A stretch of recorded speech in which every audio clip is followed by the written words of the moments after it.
Let's see here. All right, guys. I'm trying to figure this out. Okay, I got a new phone, and you know how it is. All the crooks and the crannies and the nannies and the whannies. Okay. Don't pay attention to that last word.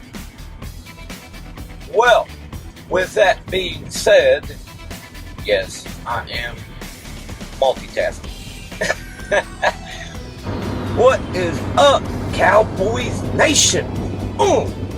Welcome back to Silver's Space, where Silver Cowboy, yours truly, is your host, and we are off to the races again today. Giddy up, horsey, go to town. Giddy up, Cowboys. Another victory Sunday that we didn't play on. Eh? So, we go over and we dive into and we analyze and we pick apart and we nitpick and I think you get the idea. The Cowboys game on Thanksgiving, baby. We still yet got leftovers to dissect. So if I was you, I would grab my fork and my chair and my drink and get comfortable, baby. Because here we go. It's time to conversate and engage in the debate. You won't want to miss this. Stay tuned. Welcome to the show. It's time to make some noise. Come out here and experience the truth with your boy. Now take a seat and pull out your pencil, because Silver Cowboy about to make you suspenseful. Welcome back to the show, baby. Here we are talking sports with the Silver Cowboy Show. I am Silver Cowboy, and aka Willie Bear Messer. So, guys, how about them Cowboys? We still them boys. Yeah, baby.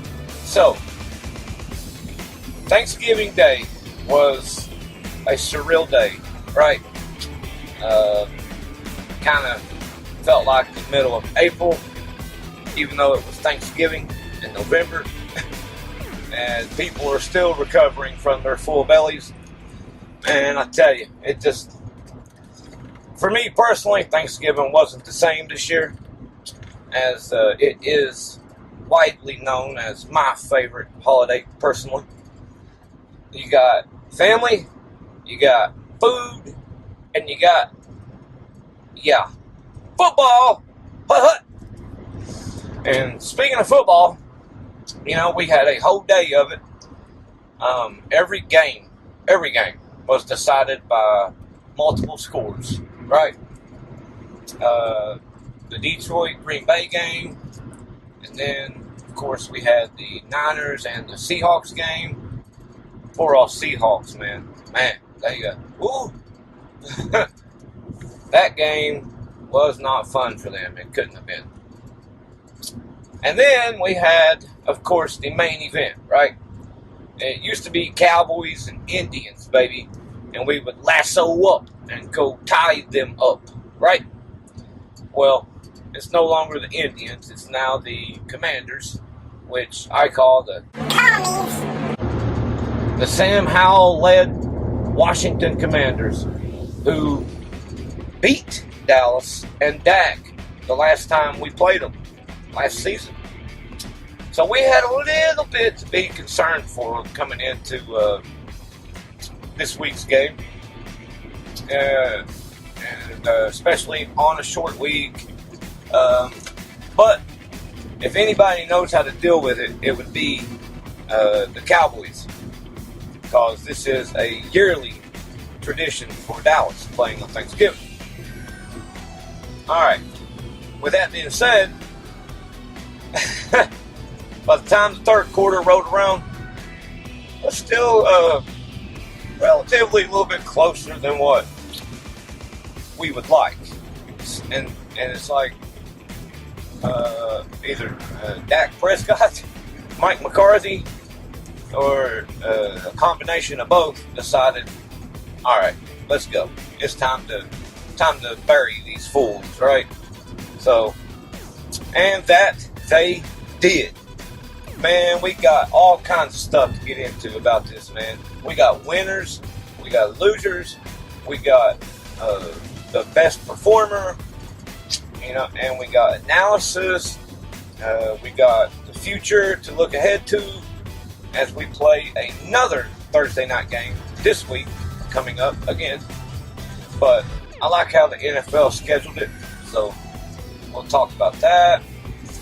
And we just got player news, info, just the list goes on, right? So first, we're going to start off with the Cowboys' big win, right? 45-10.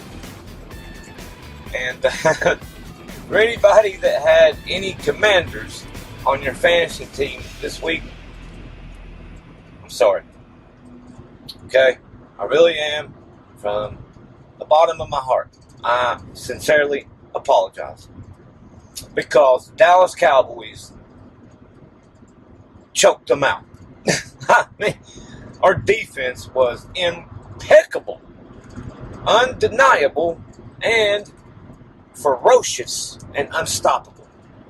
Led by, of course, the main guy, my Parsons. Man, I love that guy. Let me tell you, he is my favorite player on this whole team. And you best believe there's a lot of good players to pick from on this team. We have history to report, okay? And with that, let's move on from the result of the game. And now let's talk information and then winners and losers, right? So, as the big winner, obviously, is going to be our quarterback.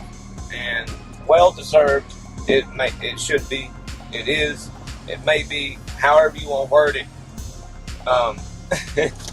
He played his ass off, and he done good, baby. Oh my God. Like, did he ever? Listen, I want to say he set a record, like a franchise record or something like that for yards or passing yards or rating. I'll have to double check that stat because we've had a lot of great stats in the past on Thanksgiving from the Dallas Cowboys quarterback. But Dak did play one hell of a game. And hey, bravo to Mr. Prescott. Thank you, Dak. And I guess you have deserved to not have me on your candy beep for a week. Now, longer than a week, I ain't gonna promise you nothing. We're on a week-to-week relationship basis, buddy. Okay? You better keep it up. But, as I think it was Dak's final stats wound up being, 331 yards passing, 4 touchdowns, none rushing, I don't think. He had a few rushing yards, nothing really noteworthy, I'm pretty sure. But with all the stats and the numbers aside, listen, this was the sharpest, mentally wise, okay, I've seen Dak all year long. I mean, he, and especially the last 2 weeks, if you didn't know any better, I would swear that Dak is getting into his own. And I don't want to jump to conclusions or anything, but he could be peaking along with the Cowboys team and roster at the right time right now, man. As they always, an old expression in football goes, they don't start really playing football until Thanksgiving and after. Now, whether or not you agree with that or whether or not that's true, that's another conversation and topic for another time, another day, right? Now, regardless of opinions, okay, the facts are that is true, really, because you got December, then you got January, which becomes playoff football, okay, and well, woo, January is when it gets real, baby. But December is the setup for the home stretch. And Thanksgiving is, it works like a Major League Baseball game and its pitchers, right? You got the starting pitcher, you got the start of the season, the first half, yada, yada, yada. And then you get towards the end of the game and you got to bring in your relief pitching, right? So you get the setup guy, and then you get the closer for the home stretch part, right? So now I want to let you know, I'm not trying to go ahead and jump on Dak's bandwagon here, okay, and just be a complete homer. He played great. He done good. All I'm saying is it looks like he's starting to get in the zone, man. As Dak did, on Thanksgiving night, he went into Zen mode. And for those of you that play 2K, we know what a Zen is, unfortunately. But, the man was on fire. He was highly accurate. He was very smart. And he was on point with his passes, man. I don't even think he was behind on a receiver. Maybe one or two. No, definitely no Dak dirt balls. Dak's specialty, as I like to call it. So, like I said, great game for Prescott and McCarthy, who is learning how to, I really don't want to jump to conclusions here, but I think McCarthy's finally learning how to call plays for this offense. He's got these receivers out here, man, running routes like gods, football gods. CD Lamb, who has just been a absolute, a monster, a nightmare for defenses. He has been a godsend for the Cowboys offense.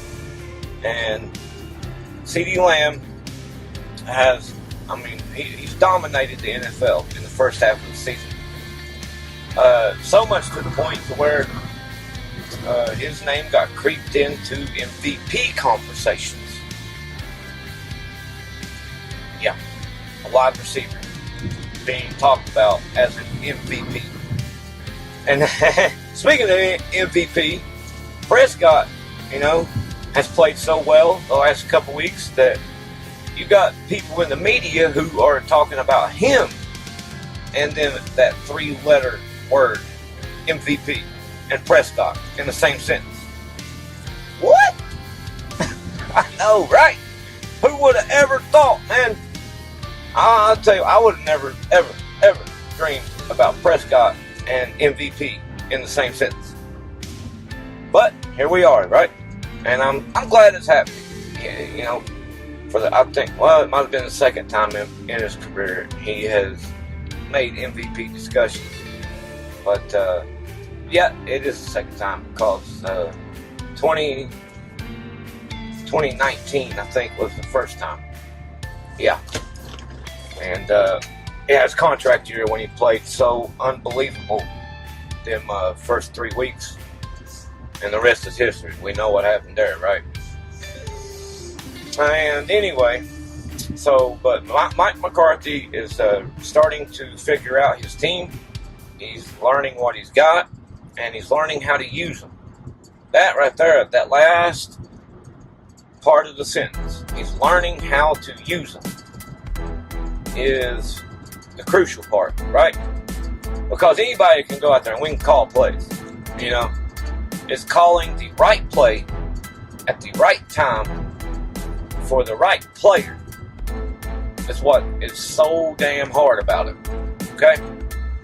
I mean, I can go out there and call a fucking deep post route for CeeDee Lamb. You know? There you go. Hey.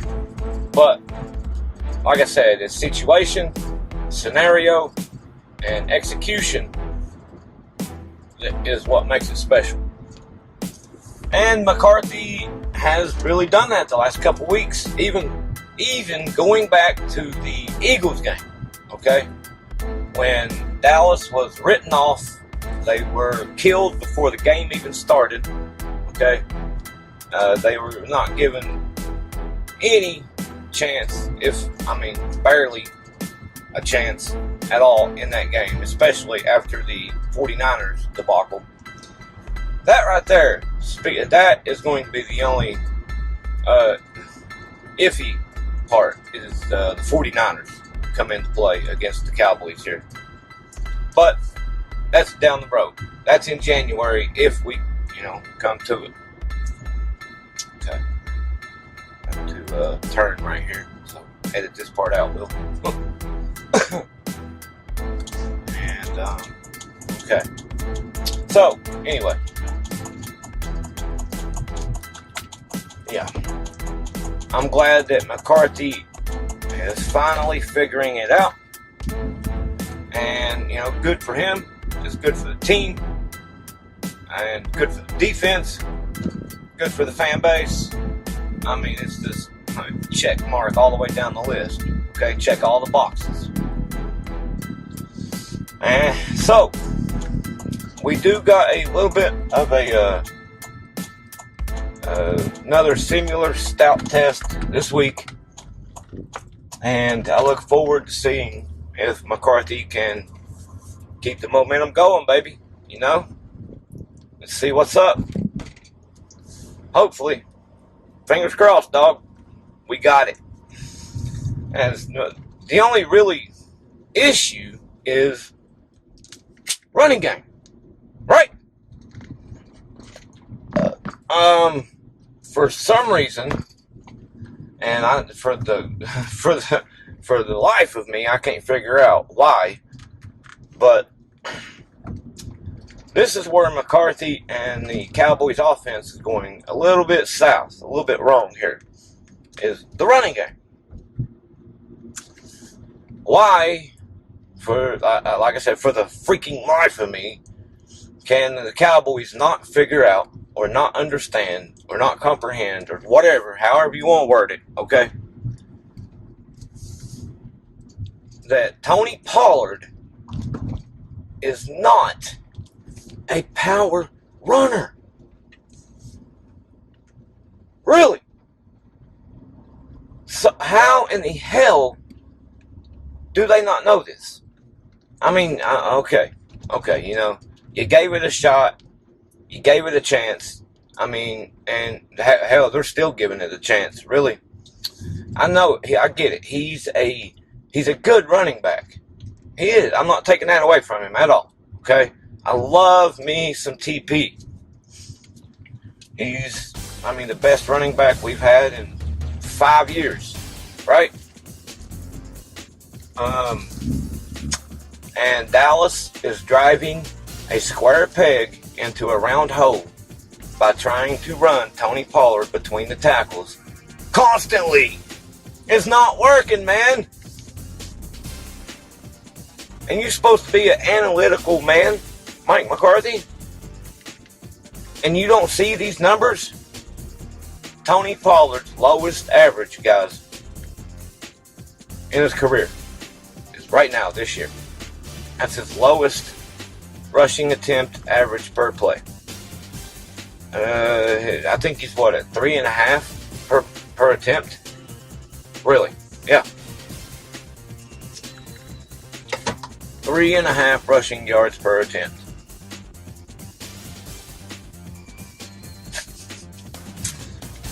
Hell, I think his career average is like almost 5 yards a carry. Pretty sure, right? So he is well under that, and on top of it, you can just the eye test, okay? It's not working there either. Pollard had a decent game this week. Yes, he did, and I'm proud of him, and I'm glad he did. I really am. Tony Pollard is one of my favorites on the team. There's nothing more than I want to see than Tony Pollard having success, okay? But we got to use him in a different way, guys. There's no way around it. Period. Like Dallas is trying to beat a dead horse with this shit or stuff. It's not the right way to go. Tony Pollard is not being used the right way.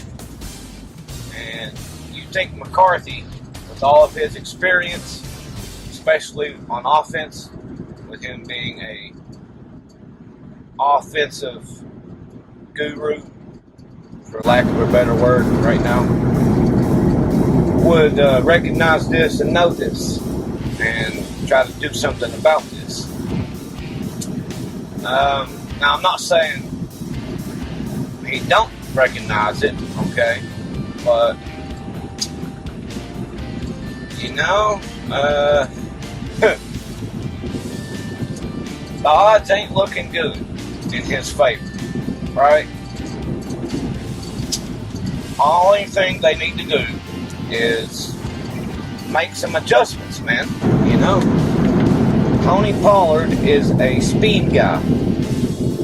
He's a lightning to somebody's thunder, and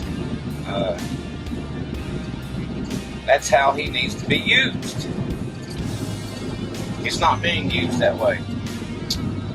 We've seen how he operates with in a two-back system, right? And Dallas has, you could say they have a multi-running back system.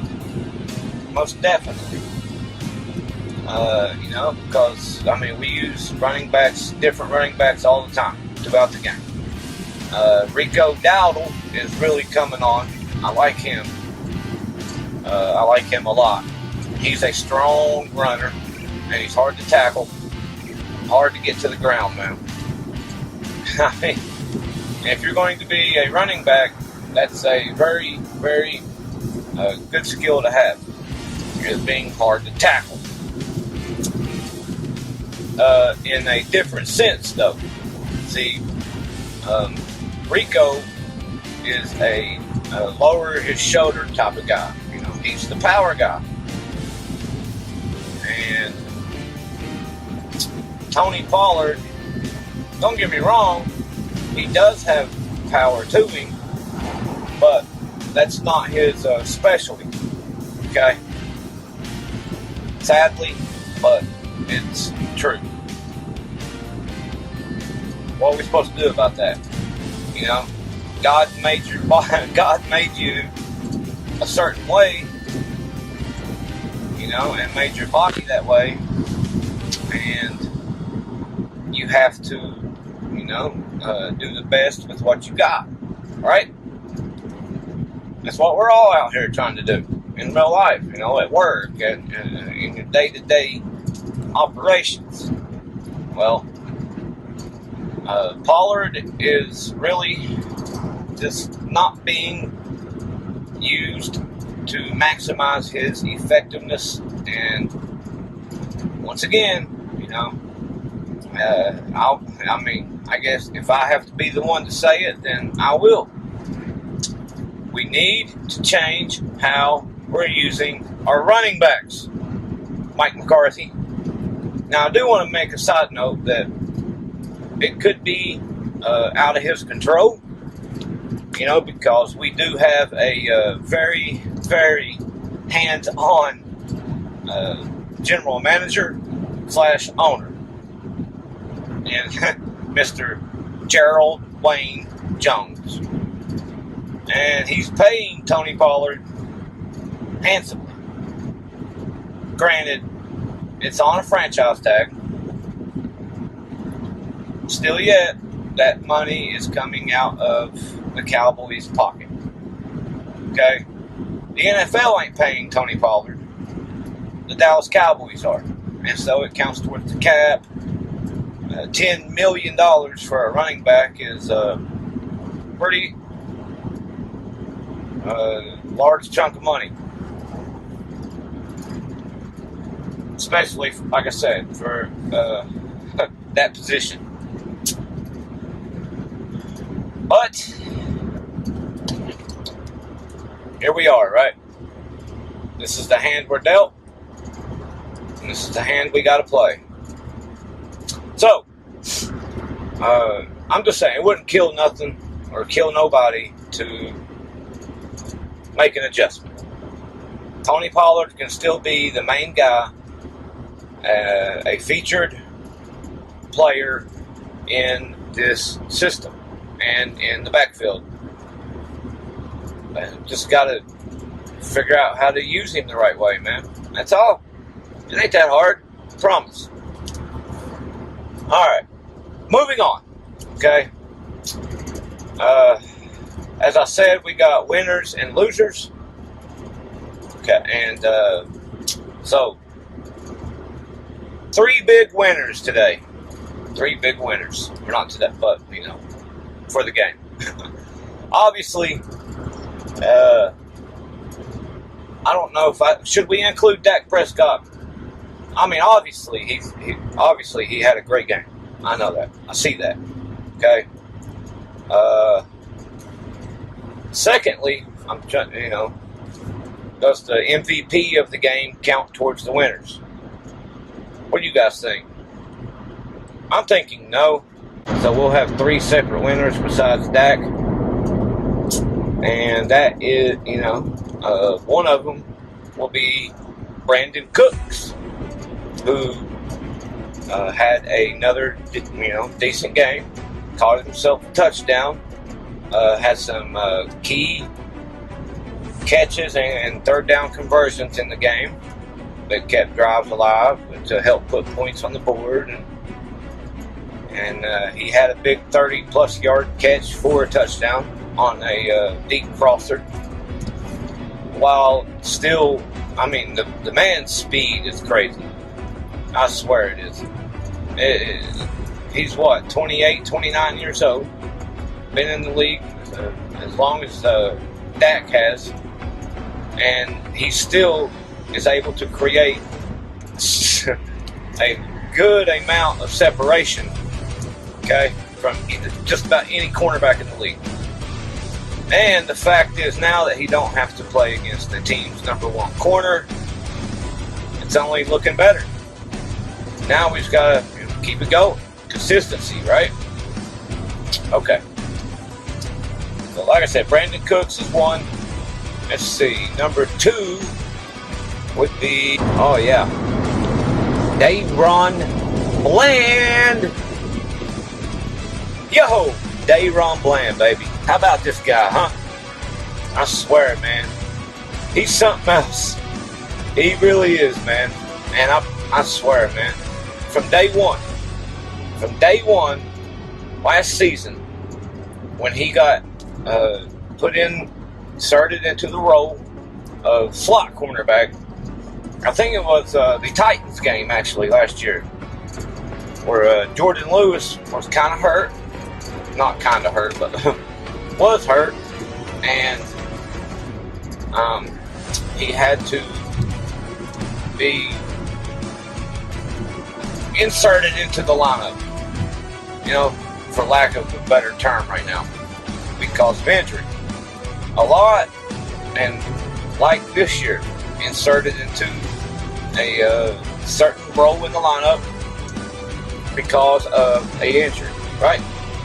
To Trevon Diggs this year.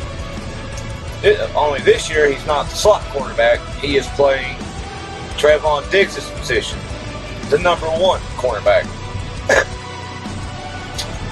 Wow. You know, and my God, the job this man has done is there. Top level, baby. Top shelf shit.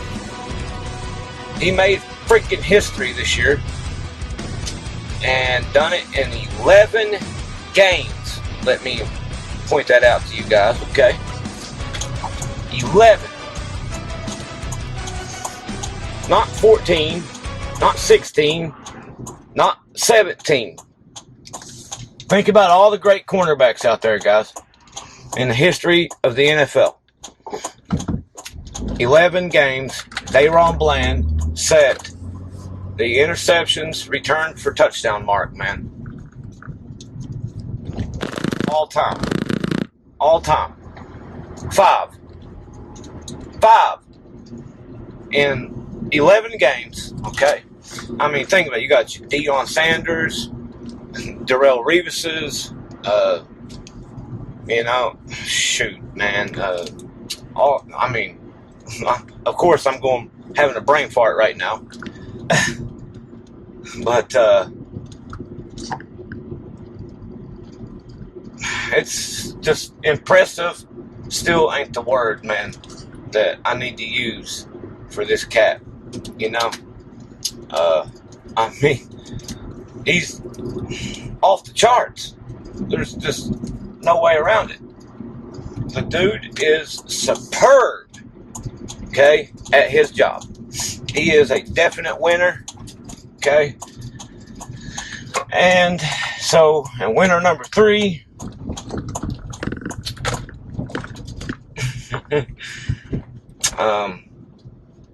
Mike McCarthy. And it relates back to earlier when I said he has finally figured out how to use his team, this offense. And credit to him, baby.